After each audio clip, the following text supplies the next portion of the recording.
Gen 5 rear bumper install.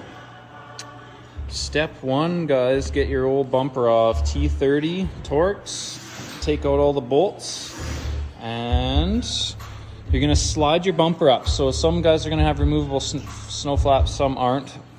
This will be the part you're gonna have to do first. Just kind of get your bumper in place and lined up.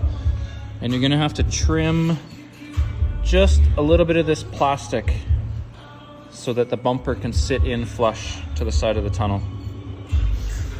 All right, once you get your flap trimmed, you can use some wood clamps, get it all lined up where you guys like it. And the easiest way is to center punch and drill out a couple locations here just to hold this where you guys want. And then you can drill for your bolt from the inside out.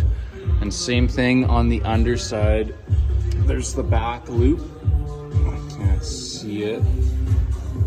But there's the bolts, the back bolt hole. You can drill from the back side through, so you use 4 bolts, front and back. Pop those rivets in, and then you can go around and rivet everything and drill your bolts. Try to make it nice and flush with the top of the tunnel. All right, here's all the rivets installed on one side. And you use the stock bolts.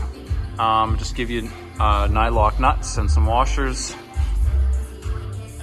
And you can see how it drill through that one section there. So you tie that in. I've got the drill in here still so you guys can see where you drill through from the back side. And use one of the stock bolts again with the supplied nuts and washer.